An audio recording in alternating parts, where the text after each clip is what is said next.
हरियाणा के मुख्यमंत्री नायब सिंह सैनी ने अपनी सरकार के दूसरे कार्यकाल के 100 दिनों में प्रत्येक वर्ग के हित में योजनाएं लागू कर राहत दी है। दूसरी बार मुख्यमंत्री के रूप में शपथ लेने के बाद नायब सिंह सैनी ने किसान, कर्मचारी, युवा, महिला, व्यापारी, मजदूर समेत तमाम वर्गों को राहत देने का काम किया है।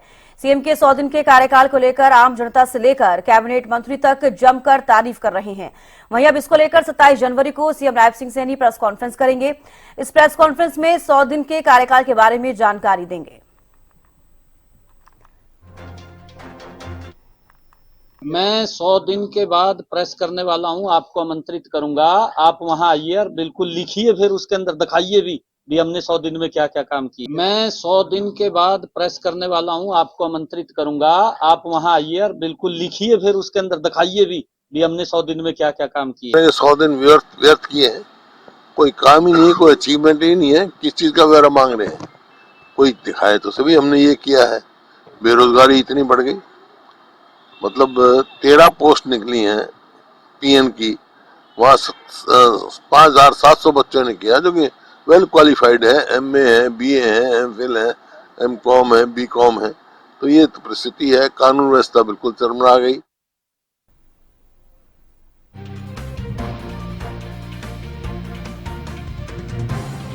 तो चलिए, कांग्रेस से सुरेश रोड प्रवक्ता और बीजेपी प्रवक्ता नेहा धवन हमारे साथ जुड़ गए हैं। आप दोनों का बहुत स्वागत है हरियाणा न्यूज पर।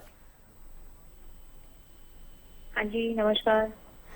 बिल्कुल, सबसे पहले नेहा धवन जी आपके पास ही आना चाहूंगी, आपसे पूछना चाहूंगी, और बीजेपी ने अपने 100 दिन का कार्यकाल जो है पूरा कर लिया है हरियाणा में, किस तरीके से आप देख रही हैं?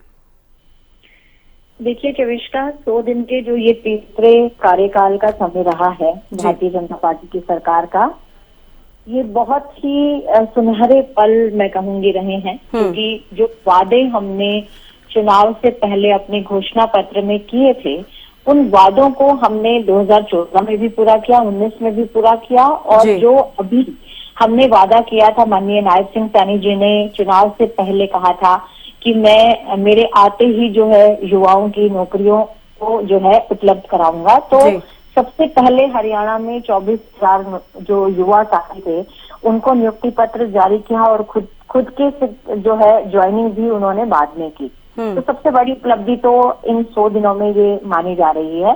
इसके बाद हमेशा से विपक्ष बात उठाता रहा था कि हम किसानों के लिए मददगार नहीं है, लेकिन 10 वर्षों में केंद्र की सरकार ने और हरियाणा प्रदेश की सरकार ने हरियाणा प्रदेश के किसानों के लिए जो महत्वपूर्ण कदम उठाए थे, हम उसकी जानकारी हमेशा देते रहे। और दूसरा जो महत्वपूर्ण कदम अब इस तीसरी टर्म में 100 दिन में उठाया है, वो 24 फसलों पर आते ही नायब सिंह सैनी जी ने हरियाणा प्रदेश को पूरे भारत देश का पहला नंबर 1 राज्य बनाया जिसमें 24 फसलों पर एमएसपी दी जा रही है। अब इसके बाद फसल मुआवजा राशि जो है वो आपको पता है कि 1 साल का एक्सटेंशन जो है वो केंद्र की तरफ से भी मिला, तो उसका लाभ भी हरियाणा प्रदेश की जनता के किसानों को मिला। और हरियाणा प्रदेश में जो अभी धान की फसल जो बारिश की वजह से खराब हुई थी, जिसके लिए जो पहली किस्त के रूप में 300 करोड़ रुपए जो है वो नायब सिंह सैनी जी ने जारी कर दिए हैं अपने इन 100 दिनों में। 2,000 रुपए प्रति एकड़ के हिसाब से उन किसानों के जिनको नुकसान हुआ था उनको जारी कर दिए हैं। और हरियाणा सरकार ने दिव्यांग पेंशन नियम 2016 के अंदर जो है वो संशोधन करने की मंजूरी जो है कैबिनेट में सरकार ने दे दी है, जिससे 32,000 दिव्यांग जो है वो लाभान्वित होंगे। और अभी तो मैं ये कहूंगी कि देखिए, हमारी इन 100 दिनों की चर्चा में जो नई विधायक चुनकर आए हैं, चाहे वो भारतीय जनता पार्टी के हैं, चाहे वो इनेलो के चुन के आए हैं या कांग्रेस के चुन के आए हैं, आपने निरंतर देखा होगा किस तरह से कांग्रेस के नारायणगढ़ के जो विधायक हैं शैली चौधरी जी, गोकुल सेतिया जी सिरसा से हैं, और पूर्व विधायक रहे हैं शमशेर गोभी जी, मुख्यमंत्री नायब सिंह सैनी जी के कामों की हमेशा जो है वो प्रोत्साहन देते हुए नजर आए, उनकी जो है बढ़ाई करते हुए नजर आए हैं। तो ये हमारे लिए एक बहुत बड़ी बात है कि विपक्ष के विधायक भी हमारी सरकार के मुख्यमंत्री के काम को बढ़ावा दे रहे हैं और उनकी अप्रिसिएशन कर रहे हैं। और अभी देखिए कि प्रधानमंत्री नरेंद्र मोदी जी ने अपनी मन की बात के अंदर जब स्टार्टअप इंडिया के 9 साल पूरे हुए, तो उन्होंने स्पेशली जिक्र किया कि अंबाला और हिसार का, कि वहां पर जो स्टार्टअप इंडिया के तहत जो प्रोजेक्ट चलाए जा रहे हैं युवाओं के द्वारा और स्पेशली महिलाओं के द्वारा, उसकी भी उन्होंने प्रशंसा की। तो ये भी एक बहुत बड़ा इन 100 दिनों की उपलब्धियों में गिना जाएगी बात की माननीय नायब सिंह सैनी जी के नेतृत्व में भाजपा की सरकार पिछले जो 10 वर्षों से काम कर रही थी, उसका ये प्रतिफल जो है वो उनके कार्यकाल में मिला है। और अभी पिछले दिनों आपने देखा नायब सिंह सैनी जी ने सभी हरियाणा के जितने भी उपायुक्त, आयुक्त और जो पुलिस विभाग के सीनियर अधिकारी हैं उन सबको एक जगह पर करनाल में इकट्ठा किया और उनकी जो सुरक्षा को लेकर, सेफ्टी को लेकर, थानों में सीसीटीवी कैमरों को लेकर और जिस तरह से नए कानून हमने बनाए हैं केंद्र की तरफ से, जो भारतीय संविधान में संशोधन किए गए हैं, उनको लागू करने के लिए और महिलाओं के खिलाफ जो होने वाले दुष्कर्म है उस पर तुरंत कार्रवाई करने के जो कानून है उस पर तुरंत लागू करने के लिए जो उनको जारी कर दिया है आदेश कि आप इसको तुरंत जारी करें और अपने अपने एरिया में। तो सबसे बड़ी बात, एक जो बहुत महत्वपूर्ण बात मुझे लगती है कि कई बार ऐसा होता है कि डीसी और पुलिस विभाग के जो अधिकारी हैं उनमें आपस में तालमेल नहीं होता, जिसकी वजह से बहुत सारी चीजें डिले होती हैं। उसको खत्म करने के लिए भी आदेश दे दिए हैं।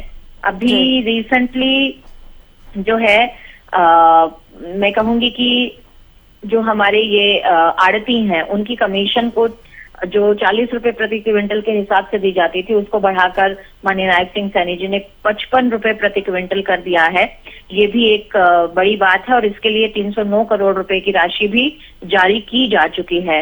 अभी पिछले दिनों में महर्षि दयानंद यूनिवर्सिटी में पंडित श्री राम शर्मा जी के नाम पर एक शोध पीठ की स्थापना के आदेश भी जारी हो चुके हैं और मुख्य प्रधानमंत्री आवास योजना और मुख्यमंत्री ग्रामीण आवास योजना के तहत जो 100 गज के प्लाट जो आवंटन होने थे उसकी प्रक्रिया पर काम शुरू हो चुका है और इसके लिए वो जो कॉलोनीज डेवलप होंगी उन कॉलोनी के सौंदर्यीकरण और सभी सुविधाओं को मुहैया कराने के लिए 100 करोड़ रुपए की राशि भी जारी की जा चुकी है इन 100 दिनों में। चलिए, बिल्कुल आपने नेहा जी अपनी उपलब्धियां बताई हैं कि 100 दिन जी चाहूंगी कि स्वामी विवेकानंद की जयंती पर माननीय नायब सिंह सैनी जी ने प्रदेश में बनने वाले 250 इंडोर जिम का भी उद्घाटन किया है एक ही दिन में, उसी दिन। ऐसे बहुत सारे काम हैं जो मुझे लगता है माननीय मुख्यमंत्री जी प्रेस कॉन्फ्रेंस करेंगे, उनमें भी वो इससे और बढ़कर जितने काम हैं उन सभी कामों का ब्यौरा देंगे। मैंने तो मोटा मोटा आपको कुछ बातें बताई। ठीक है, बिल्कुल नेहा जी आपके पास लौटूंगी। हमारे साथ कांग्रेस प्रवक्ता सुरेश रोड भी जुड़े हुए हैं। सुरेश जी, अभी आपने सुना कि नेहा देवन जी ने जो भी बीजेपी सरकार के 100 दिन के कार्यकाल पूरे होने पर जो उपलब्धियां अब तक रही हैं इन 100 दिनों में वो बताती हुई नजर आई हैं। आप किस तरीके से देख रहे हैं इन 100 दिन को? कितनी सफल बीजेपी रही या विफल रही? आपका क्या पॉइंट ऑफ व्यू है इसको लेकर?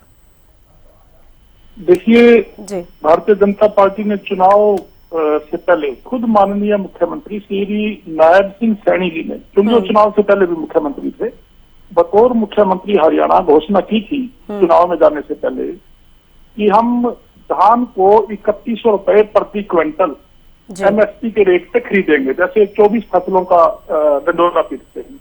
और मुख्यमंत्री की शर्त लेते ही विधानसभा के पटल पर क्या बोला नायब सिंह सैनी जी ने कि हम 2300 रुपए प्रति क्विंटल खरीद रहे हैं। यानी मुख्यमंत्री जी ने 8 अक्टूबर को ही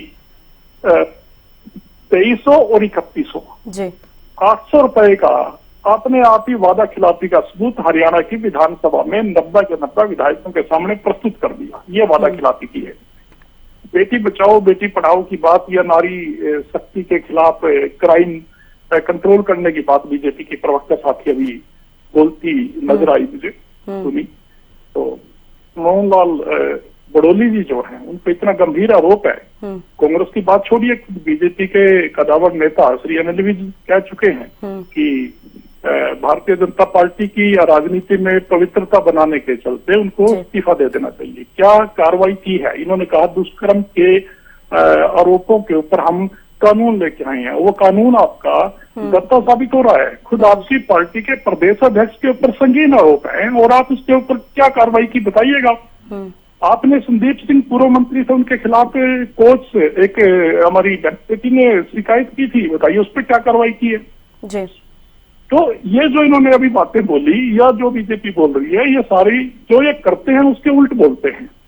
इन्होंने शिक्षा के बारे में युवाओं के लिए कोई फैसिलिटी 100 दिन में प्रोवाइड की हो तो बताइएगा। इन्होंने कहीं फीस कम कर दी हो या एमबीबीएस की या नर्सिंग की या कोई और युवाओं के लिए कोई नई चीज लेके आई हो। आपने विधानसभा का सेशन भी कर लिया, आपने मंत्रिमंडल की मीटिंग भी बुला ली, या तो फैसले मंत्रिमंडल की मीटिंग में के पास होते हैं। बताइएगा आपने क्या किया? आपने उल्टा स्टैंप ड्यूटी बढ़ा दी 20%। आपका आदमी कहाँ जाएगा? कोई 100 गज के प्लॉट की आप बात करते थे, कितने 100 गज के प्लॉट दिए हैं इन्होंने? बताइए, चुनाव से पहले इन्होंने वादा किया था 100 गज के प्लॉट की योजना कांग्रेस पार्टी लेके आई थी और मनोहर लाल खट्टर जी ने मुख्यमंत्री बनते उस योजना को बंद कर दिया था। इन्होंने चुनाव से पहले अब फिर कहा था कि हम 100 गज के प्लॉट देंगे। मैं दावे से चुनौती देके कहता हूँ, एक प्लॉट भी 100 गज का इन्होंने इन 100 दिन में दिया हो तो ये प्रस्तुत कर दे। जी। दूसरी बात ये से कहते नजर आ रहे हैं कि बार बार कि हम क्राइम के खिलाफ हैं, हम और एक बात इन्होंने और भी कही है कि योगी जी हमारे विधायक माननीय और शैली चौधरी जी वो भी हमारी विधायक हैं जी। दोनों विधायक नायब सिंह सैनी जी की कार्यशैली की प्रशंसा करते नजर आए। दोनों विधायकों ने कहीं प्रशंसा नहीं की। दोनों शैली चौधरी जी, तो हमें भी जानकारी है कि उनके कार्यक्रम में, उनके विधानसभा क्षेत्र में मुख्यमंत्री का दौरा होगा, वो शामिल हुई होंगी। और इसमें लोकतंत्र में एक प्रक्रिया होती है। मैं भी district development and monitoring committee का मेंबर रहा हूँ कुरुक्षेत्र में। अशोक अरोड़ा जी उस समय INLD में होते थे जी। और रणदीप सुरजेवाला जी वहाँ कुरुक्षेत्र के हमारे चेयरमैन थे। जब हम मीटिंग होती थी उसमें लाडवा के विधायक बरसामी जी भी आते थे, अशोक अरोड़ा जी भी आते थे कि सामान्य प्रक्रिया है, ये शायद इनको ज्ञान नहीं है। एक बात मैं ये भी कहना चाहता हूँ, संदर्भ में कुंडली विधानसभा क्षेत्र है, हरियाणा में कैथल जिले में पड़ता है। श्री सतपाल जांबा वहाँ के विधायक है। भारतीय जनता पार्टी के टिकट पे उन्होंने चुनाव जीता। तो सतपाल जांबा जी बीजेपी के विधायक ने एक दिन इन्होंने सुशासन दिवस मनाया था पीछे कैथल में जी। उसमें तमाम प्रशासनिक अधिकारी, पुलिस अधीक्षक, जिला उपायुक्त सब मौजूद थे और माननीय स्पीकर हरियाणा विधानसभा श्री हरेंद्र कल्याण उसमें मुख्य अतिथि। बीजेपी के विधायक ने स्पीकर साहब के सामने कहा कि यहाँ कोई सुशासन नहीं है। सुबह नशा पकड़ने वालों की मैं पुलिस को कंप्लेंट करता हूँ, शाम तक उसको पुलिस छोड़ देती है। किसी बीजेपी के दबाव में छोड़ती होगी। इसका मतलब विधायक से ऊपर कोई और शक्ति है जो काम कर रही है। ये हम नहीं कह रहे। बीजेपी के विधायक श्री सतपाल जांबा ने डंके की चोट पे में जिला अधिकारियों की मीटिंग में माननीय स्पीकर हरियाणा विधानसभा श्री हरेंद्र कल्याण जी के नेतृत्व में चल रही मीटिंग में यह बात बोली कि कोई सुशासन नहीं है, कोई कानून व्यवस्था नहीं है, बिल्कुल अंधेर गर्दी चल रही है और कहने को सुशासन है। उनकी वीडियो सोशल मीडिया पर मीडिया में मौजूद है। अपने गिरेबान में झांक के देखना चाहिए। तो कहीं ना कहीं सुरेश जी आप साफ तौर पर कानून व्यवस्था पर ही सवाल उठा रहे हैं। हालांकि विपक्ष तो लगातार कहता ही है। आप कह रही हैं कि सतपाल जांबा ने भी ये कहा है, बीजेपी खुद भी कह रही है। चलिए जवाब ले लेते हैं नेहा जी से। नेहा जी, अभी आपने सुना कि क्या कुछ सुरेश राउत जी कहते हुए नजर आ रहे हैं। कानून व्यवस्था का जिक्र आप भी कर रही थी कि लगातार मीटिंग्स भी हो रही हैं और वैसे में, लेकिन हरियाणा में कानून व्यवस्था को लेकर अगर बात कर रही है तो क्राइम रेट भी कहीं बढ़ता हुआ नजर आ रहा है। विपक्ष भी लगातार ये कहती है। देखिए सुरेश जी ने तो अभी कहानियां सुनाई हैं, मुझे लगता है आपने बहुत लंबा समय दे दिया उनको इन कहानियों का बखान करने के लिए। अगर कानून व्यवस्था की बात करते हैं तो एक आईना अपनी तरफ घुमा लीजिए सुरेश जी। हर बार मैं आपको बताती हूँ कि मैं हांसी से आती हूँ और कांग्रेस के समय में क्या चरमराई हुई स्थिति थी कानून व्यवस्था की, पुलिस विभाग की क्या व्यवस्थाएं थी, ये आपको मैं कई बार बता चुकी हूँ। आप इस तरह का एक एग्जाम्पल उठाकर जो बता रहे हैं, इससे आप ये साबित नहीं कर सकते हैं कि हरियाणा सरकार विफल है। हरियाणा सरकार अपनी सशक्ति से पूरी जो है शिद्दत से काम कर रही है। इसकी तारीफ के वीडियो आपके जो विधायक जिनका नाम आप ले रहे हैं कि ये एक नॉर्मल प्रक्रिया है, सरकारी प्रक्रिया है, ये तो होता ही है, हमें शायद मालूम नहीं है, जो कहानियां आपने सुनाई है ना, तो आपके विधायकों के भी वीडियोस अवेलेबल हैं और वो भी वायरल हैं कि किस तरह से उन्होंने माननीय नायब सिंह सैनी जी की तारीफ की है कि वो किस तरह से आगे आकर विपक्ष के विधायकों की सुनवाई कर रहे हैं और उनके एरिया के, उनके क्षेत्र की जो प्रॉब्लम्स हैं उनको डिस्कस करके सॉल्व कर रहे हैं और उनके लिए भी अनुदान राशि दे रहे हैं। आपको इस बात का भी मानना चाहिए। और दूसरी बात, जहां तक आप बात कर रहे हैं किसी भी तरह की जो कूटनीति और राजनीति के तहत, छल कपट की नीतियों के तहत जिस तरह से कांग्रेस एक नैरेटिव सेट करने की बात करती है, उस पर बात मत करिए रोड साहब। लॉजिकल बात करते हैं। मैंने जो काम बताए उन काम में आपको क्या कमी नजर आई? मैंने जो आपको अपनी फर्स्ट बाइट में जो काम गिनवाए थे, क्या वो काम सही मायने में इन 100 दिनों में नहीं हुए? तो उस पर चर्चा कीजिए। जी। अभी पिछले दिनों चविष्का जी, नायब सिंह सैनी जी ने गौशालाओं के लिए 216.25 करोड़ रुपए की राशि जो है वो चारा अनुदान के लिए दे दी। क्या ये काम नहीं है? क्या इस काम में कमी आप निकाल सकते हैं कि नहीं, ये बताइए। उसके बाद पंचायत स्तर पर जो गो अभ्यारण्य के लिए, चारण के लिए जो भूमि दी जाती है, उसका पैसा जो है वो गौशालाओं के लिए इस्तेमाल होगा। ये काम भी इन 100 दिनों में हुआ है। जी बिल्कुल नेहा जी, बिल्कुल नेहा जी, जिस तरीके से आप जिक्र कर रही हैं कि क्या कुछ उपलब्धियां आपकी रही हैं इन 100 दिन के कार्यकाल में, बीजेपी ने हरियाणा में क्या कुछ किया है, लेकिन विपक्ष जो है लगातार यही कहता नजर आता है कि जो बीजेपी ने काम किए हैं वो विफल रहे हैं, सरकार विफल रही है। लगातार इस तरीके की बयानबाजी विपक्ष की तरफ से सामने आती है। आप दोनों का बेहद शुक्रिया हमारे साथ जुड़ने के लिए और बातचीत करने के लिए। तो देखिए, बीजेपी के हरियाणा में बात की जाए तो 100 दिन पूरे हो चुके हैं, यानी कि 100 दिन का कार्यकाल पूरा हो चुका है और अब ऐसे में विपक्ष लगातार हमलावर रहती है। भूपेंद्र सिंह हुड्डा का जिक्र करना चाहूंगी, वो भी ये कहते नजर आते हैं कि बीजेपी ने कोई काम नहीं किया, इन 100 दिनों में कोई उपलब्धि बीजेपी की नहीं है और कई चीजों का जिक्र करते हुए नजर आते हैं, चाहे वो युवा हो, किसान हो, बेरोजगारी हो, महंगाई हो, सबको लेकर वो जिक्र करते हुए नजर आते हैं और लगातार बीजेपी पर ही हमलावर रहते हैं।